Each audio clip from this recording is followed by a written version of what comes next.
Welcome to the TokSnipe AI training video series. In this tutorial, we will show you how to use Commission Vault in TokSnipe AI. From the left side menu, click on Commission Vault.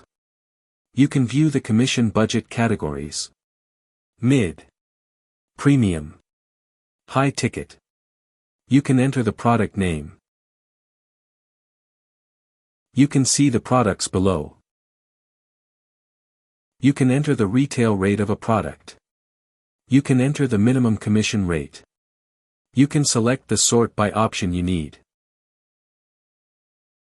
You can enable measured volume only. You can enable hide misleading. You can also view misleading headlines. You can see high unit rate products with high commissions. You can view the commission rate for all the products. You can also see the units sold. Thanks for watching the video.